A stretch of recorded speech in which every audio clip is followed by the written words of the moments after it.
Hola, soy la doctora Ferretti, docente del Hospital Eva Perón, y hoy vamos a hablar de microbiota vaginal. La microbiota vaginal, mal llamada anteriormente flora vaginal, porque en realidad flora es un término que se descartó ya que no son plantas, sino son microorganismos. Por lo tanto, hoy en día se habla de microbiota vaginal. Es el conjunto de microorganismos comensales que se localizan en diferentes sitios del organismo, oral, intestinal y vaginal. Es importante para mantener el equilibrio vaginal que esta microbiota exista y tiene una renovación permanente. Es el mecanismo primordial de la defensa de la mucosa del tracto genital inferior a través de su principal bacteria colonizadora, que es el lactobacilo, con la producción de ácido láctico, peróxido de hidrógeno y bacterolicinas. Los microorganismos de la microbiota pueden estar en forma planctónica o formando biopelículas. En la vagina, los lactobacilos se encuentran formando biopelículas. De esta forma disminuyen el pH vaginal, previniendo la colonización de gérmenes patógenos.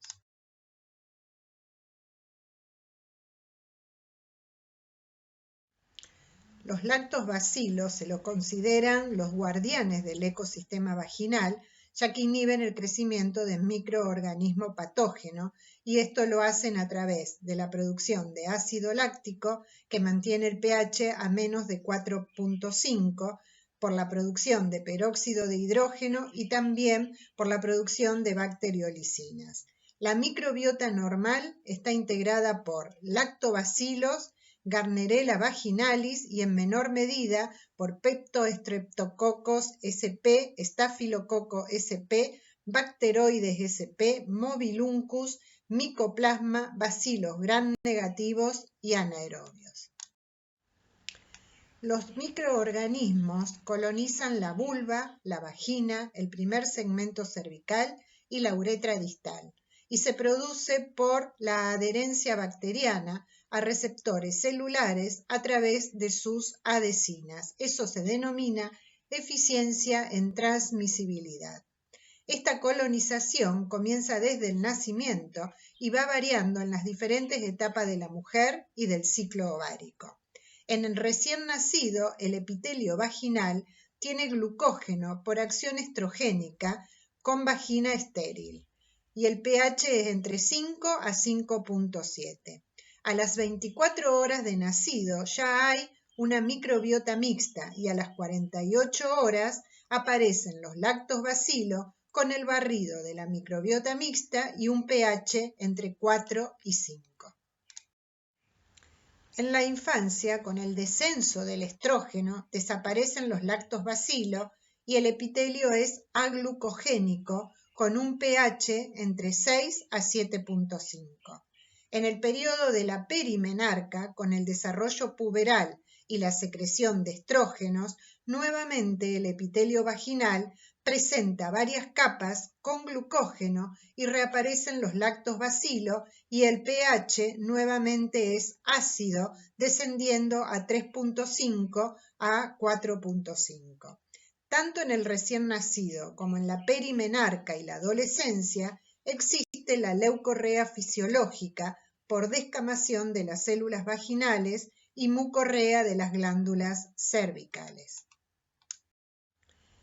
Los cambios de la microbiota vaginal se pueden producir por variaciones significativas con respecto a la edad, las condiciones fisiológicas de la mujer y el ciclo menstrual, como vimos anteriormente, o por factores externos, como pueden ser tampones, protectores diarios, el DIU o el anillo vaginal, por la influencia de los estrógenos, por múltiples parejas con riesgo de enfermedad de transmisión sexual, el no uso de método de barrera o por la misma interacción huésped-microorganismo patógeno.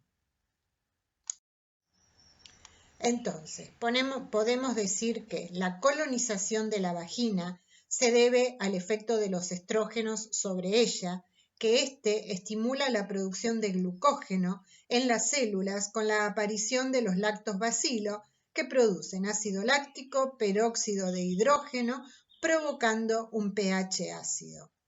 Esto dificulta la aparición de especies que no se multiplican en un pH ácido, como las enterobacterias, y también dificulta la reproducción de especies que no poseen catalasa, como la Gardnerella vaginalis, el Mobiluncus o los anaerobios. Bueno, ¿cómo vamos a hacer el diagnóstico? Podemos hacerlo a través de la clínica, con la determinación de las características de los diferentes tipos de flujo, la determinación del pH, la prueba de aminas, donde vamos a colocar una gota de flujo más una gota de hidróxido de potasio al 10%. Si no, si no podemos determinar bien qué tipo de microorganismo es el que está provocando este flujo, podemos hacerlo a través de la visualización con el microscopio en la microscopía en fresco.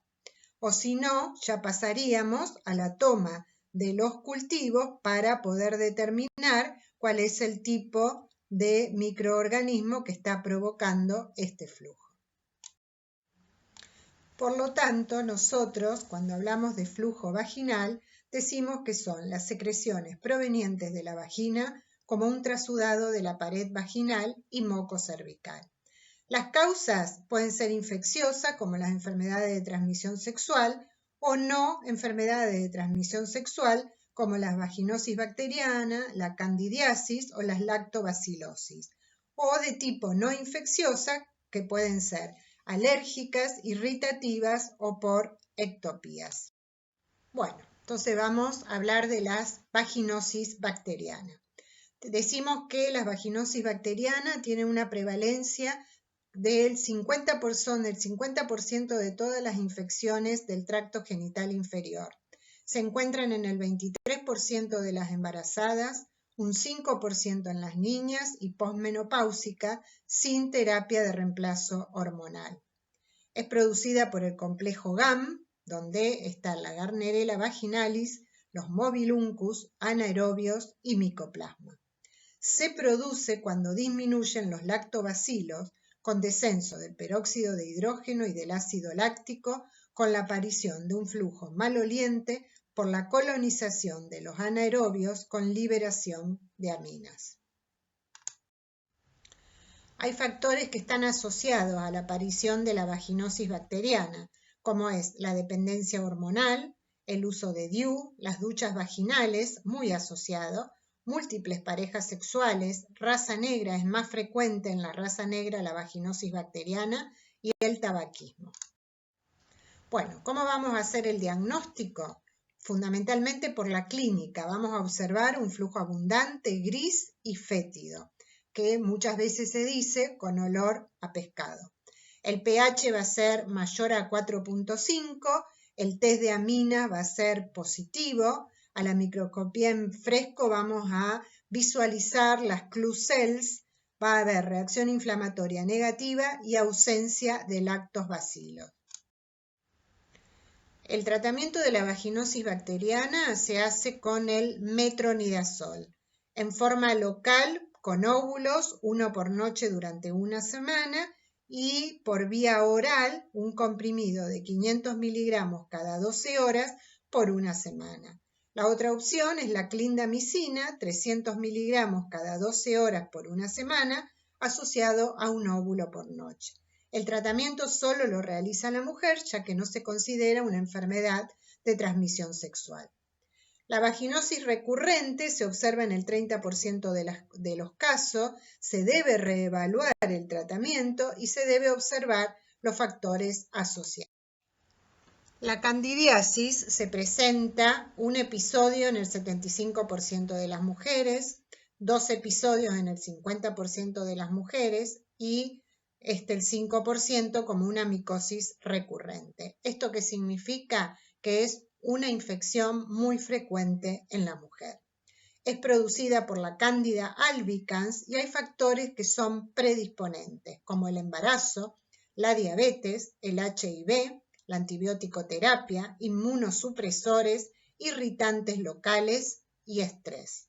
Puede ser esporádica o recurrente. El diagnóstico de la candidiasis lo hacemos a través de la clínica, porque existe un prurito vulvovaginal con un flujo blanco y grumoso, provocando una vulvovaginitis intensa.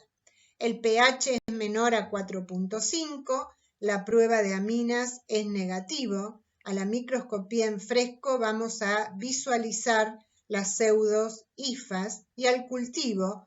El cultivo solo se realiza cuando la microscopía es negativa en una vaginitis sintomática y recurrente. El tratamiento de la candidiasis se basa a través de por vía oral con el fluconazol 150 miligramos en forma semanal, el itraconazol 400 miligramos en dosis única o 200 miligramos durante 3 días, y por vía local o vaginal con el miconazol 400 miligramos por 3 noches consecutivas o el cotrimazol 500 miligramos como monodosis. Se considera micosis recurrente cuando hay 4 o más episodios en 12 meses.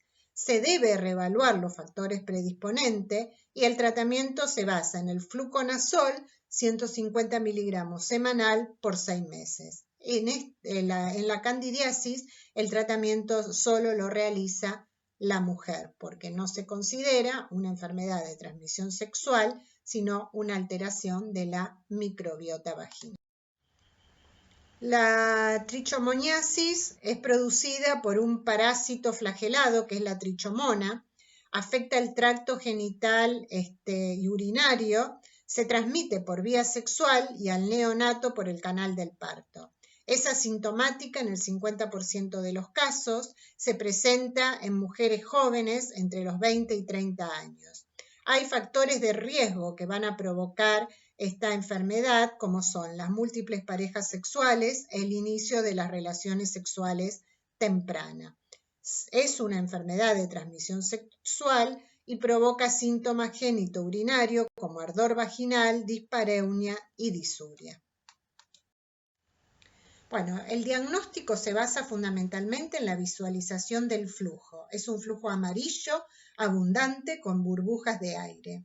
El pH es mayor a 4.5, el test de amina es positivo, en la microscopía en fresco se observa el parásito y se puede realizar el cultivo de flujos y con todos estos otros elementos no podemos llegar al diagnóstico.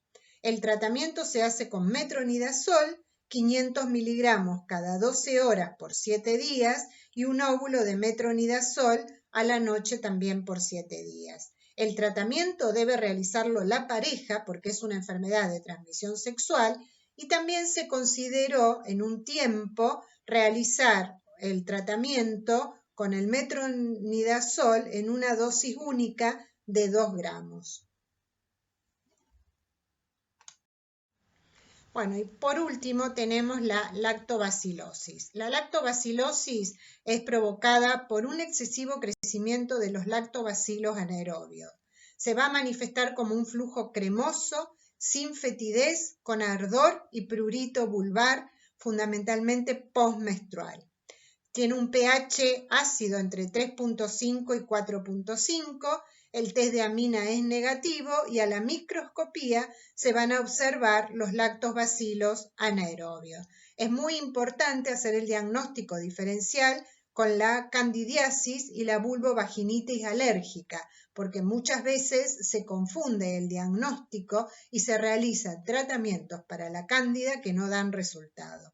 El tratamiento se hace solamente con duchas vaginales con bicarbonato de sodio. Bueno, es importante recalcar que el diagnóstico de los flujos o de las infecciones del tracto genital inferior muchas veces es clínico solamente, sin necesidad de tener que realizar cultivos de flujo. Muchas gracias.